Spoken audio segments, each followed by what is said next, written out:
This is a photo podcast presented by me, Richard Crothers, about the making of the video No Show by Window Seats. No Show. Jonathan Beer explains the Brian Stewart method.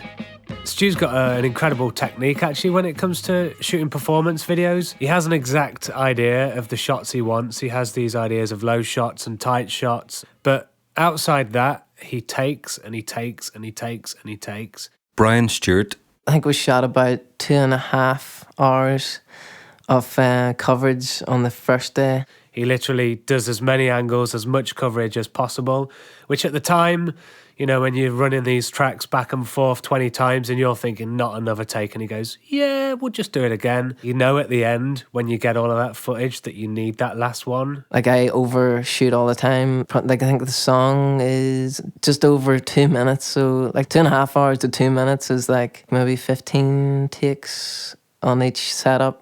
So, and there was about 30 to 40 like setups, like that's including like close-ups and just wee pickups every now and again. Ricky McQuillan, swinger. I think it's actually a little pendulum between boredom and banter.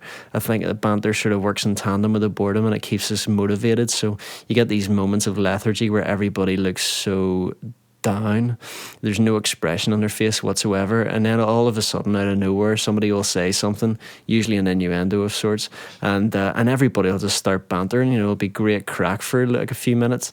Everybody will be just using that real gritty gutter humour, and then back to this lethargy instilled by boredom, because it's just the same, being in the same room for that length of time. It's just very focused, you know, but there's not much diversity in the environment. The guys must have played No Show, I don't know, I wouldn't even like to speculate on the number of times they played it through, like, and every time, you know, they just put more and more energy into it. There was a part where we were doing these kind of tight tracking shots across the face of the drums. Every time he hit the kick, the drum was moving about a centimetre forwards, getting in the way of the track. So there's me lying down with both of my feet, stopping the bass drum from sliding away from him.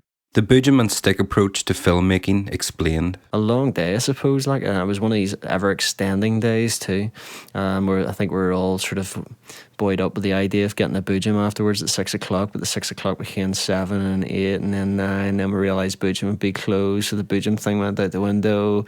By 9 o'clock we were sort of talking about all sorts of other options, and I think we might have left the warehouse at about 11 o'clock or something, maybe. I don't know. It seemed pretty late anyway. All in all, the first day was a great success after our initial blow, you know.